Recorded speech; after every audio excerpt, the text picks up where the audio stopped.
getting ready for our Celtic Christmas show. I am Elspeth Coates, otherwise known as Elsa around the studio, and we have with us Jillian. Jillian Wolf is our assistant director, and you've been very busy, Jillian, haven't you? Absolutely. Jillian has done a lot of the choreography for this coming show, but then she also has taught it to us. And now that we are in a new position, we are not going on a stage to perform. We had to come up with another solution. So since last start of November, I think it was, we have been out recording. And we've done everything from recording outdoors in person to having our dancers record individually with either an outdoor scene or a white backdrop. And then all of those videos have come back into us, and we are in the process right now of editing them and putting them together as a show for all of you. So Jillian, what was it like getting all of these videos and putting them together so that we could actually make it a show that people would want to see? Well, it's definitely been crazy. It's a lot different than just showing up and putting on a show because we had to have everything done way in advance. We're used to having until mid-December to have all this choreo done and perfected and polished and ready to perform. And then recording takes a lot longer than anyone thinks it will. I think all our dancers can vouch for that now. And then the editing is also time consuming. So I think it's been shocking for all of us, but it's definitely really coming together. How much did you know about editing videos before we started all of this? Pretty much nothing.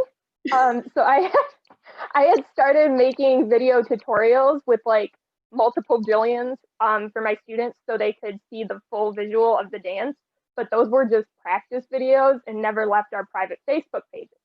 So they definitely were not professional and not show quality. So I have basically been learning on the job.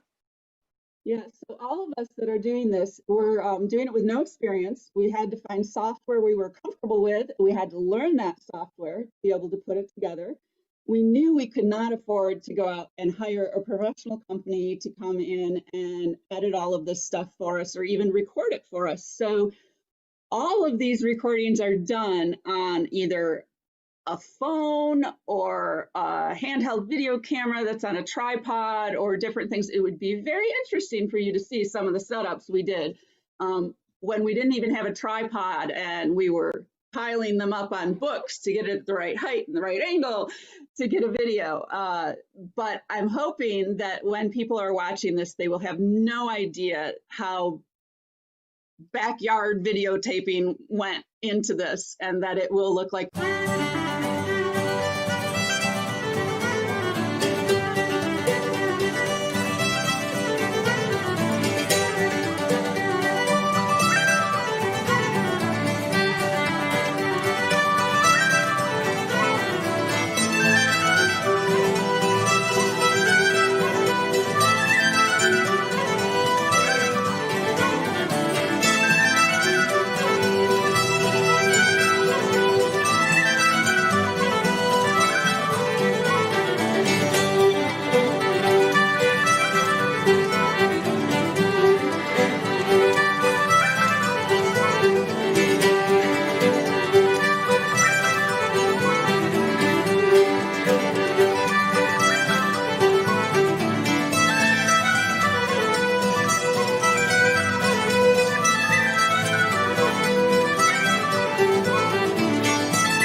to let you know that just because we're doing this virtually and the show is different than going on stage, we are still wanting to do our normal community service through this production. So we are going to give a portion of what we bring in to the Meals on Wheels program through the OPC as we have in the past.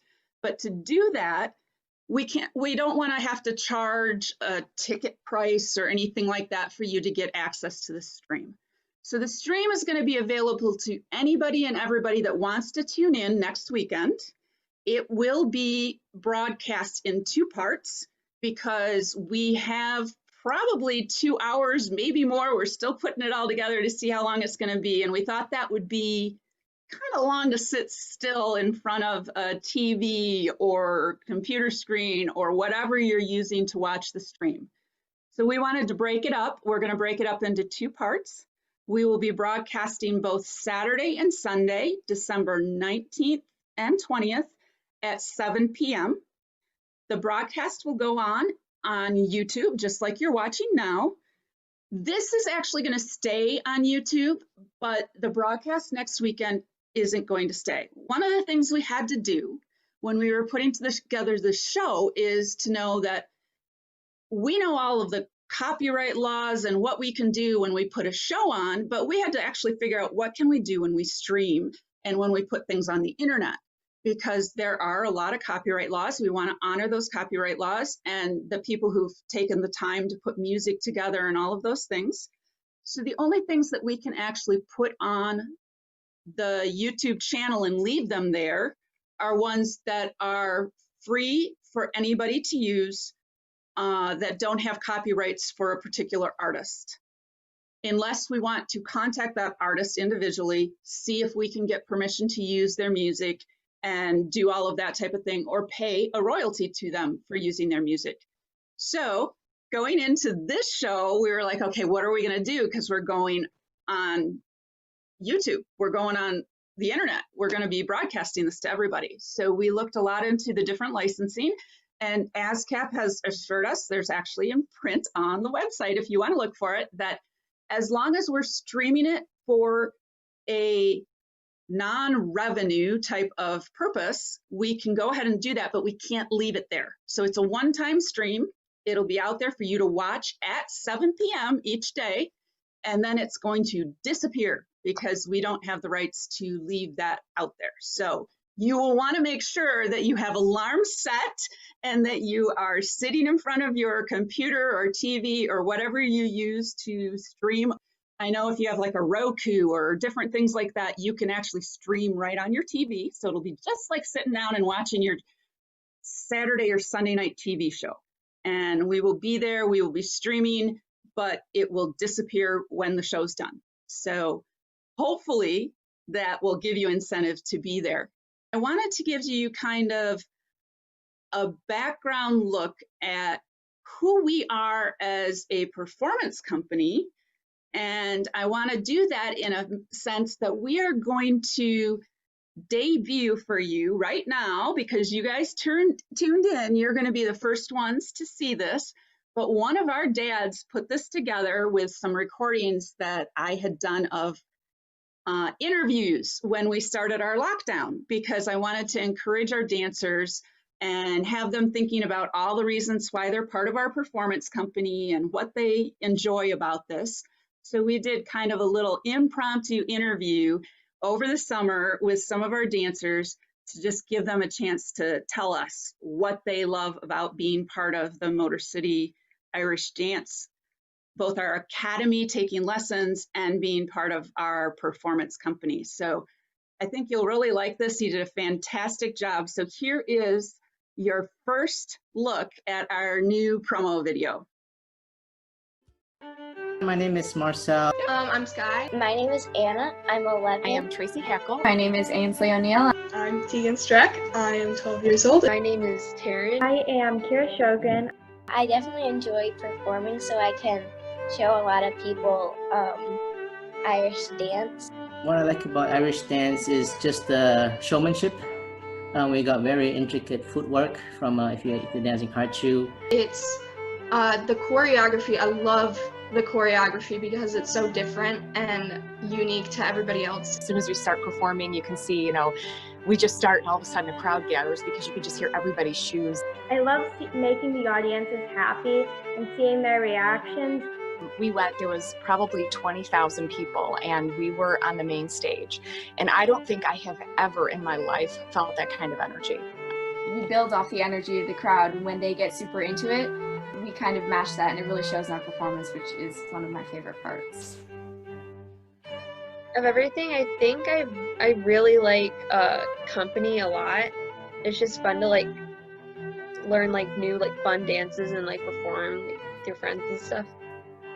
It's what you think about when you're at work and you're like, gosh, I can't wait to get to class, and or performances and new costumes. There's so much fun stuff involved in it, the people you meet. It's amazing in the studio, and it's really fun just going there, seeing your friends, but also having a really fun activity. It has been life-changing for me. The friendships that I've made have lasted with me for as long as I've been doing it, and even when I took a break, I still kept the friends I'd made.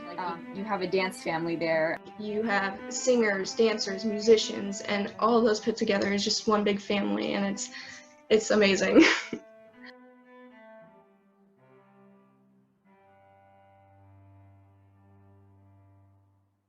Oh my gosh, wasn't that great, Jillian? I saw that just a couple days ago, and I wanted to cry when I got done watching that. And I actually did most of those interviews with those kids, or adults. Yes, we're not just kids. To hear what they were saying. What did you think when you saw it, Jillian? It's kind of like a warm and fuzzy feeling because as a teacher, you don't always hear all these things coming from your students, like why they're here and what they love about it. So it's really reassuring to hear those kind of things and know that, okay, we're doing something that matters and that people care about. Yeah, it's just like any teacher, whether you're teaching in the public schools or private schools or you're homeschooling, which a lot of people are homeschooling right now, you don't get that feedback. So this was really, really great to hear from everybody about how much they appreciate what goes into making these classes happen and these performances happen and all that goes into all of that different stuff. So it was great there. I think our next one may need to be interviewing parents. Speaking of parents, you had said something to me a little while ago that you said you wanted to mention. Yeah, so I just want to give a huge shout out, not just to our dancers, but also to our dance parents and everyone who has helped with filming. I know that the filming independently, it can be a pain, but you guys have done awesome, and we are so thankful for all the hard work and dedication you've put into this because we couldn't have done it without you. So thank you guys. Yes, thank you very much. We don't even think about it sometimes. If you're going to a show, you have all that prep work to do. You have to get your makeup on and your hair done and all of those types of things. And that's for a show. Well, when you're filming these things in parts, you may be filming one dance. So if you're in 5 dances, you may have to do that prep work 5 times for different filmings at different times and different locations and all of that. So there's a lot more to go into a videoed show than there is to just showing up on the day of. And one of the things that I realized as we were doing this is our dancers, we train them for performance. So we train them to be ready on the spur of the moment to be thrown into just about anything. And yes, we throw them in the deep end quite often. There is not a time I can think of that we didn't have somebody at the last minute going, oh, we need somebody for this spot. Can you dance it? And there's no rehearsal. There's no nothing. You just put them on stage and they go with it and just have fun and do the best they can. And we always pull it off. And I would tell you, most of the people out there, you guys have no idea when we do it right or wrong. I keep telling our dancers that. As long as they're having fun, we put on a great show. Well, it's totally different when you're recording.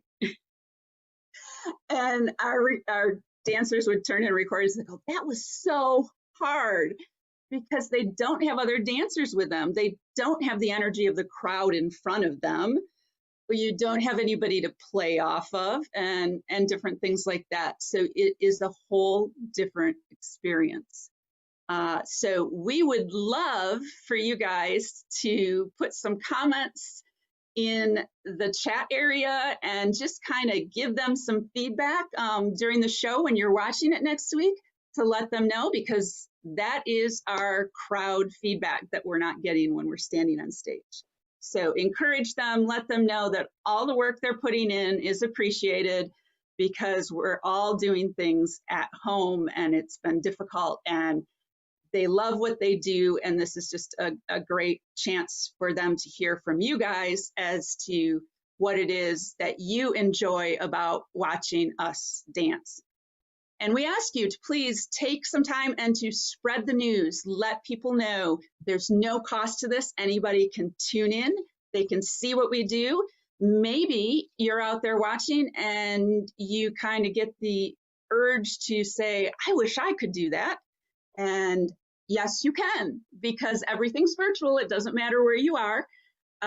We are still running our classes. We didn't stop at any point in time when we went into lockdown. As a matter of fact, we're very proud of Jillian for all the work she did. In the first week of lockdown, it took us about 6 days, and we were up and running classes online virtually so that we didn't miss a beat. And we've been there all along for our dancers to dance whenever they want to. And hopefully very soon we will be back in person and being able to see you guys in the studio and to share our love for the Irish culture and Irish dance and all of those types of things. So thank you for tuning in today. Any last thoughts, Jillian, that you want to share with everybody? Nope, just please watch the show and spread the word, and we hope you enjoy. Great. Yes, thank you. You will see the links in the chat area or in the comments down below. And we just ask you to spread that out. You can go over to our Facebook page at any point in time to find the information there. There's an event on Facebook where that information will be also. So just spread those links out, let everybody know, and make sure that you set those alarms so that you can tune in at 7 p.m. both Saturday and Sunday to see our Celtic Christmas production. Thanks so much, everybody. There's also all the bloopers and behind the scenes videos, because you get way more bloopers per dance than you do actual dance footage. I can't wait to see some of those bloopers, and we hope to be able to share some of those with you also. That's going to be a great one.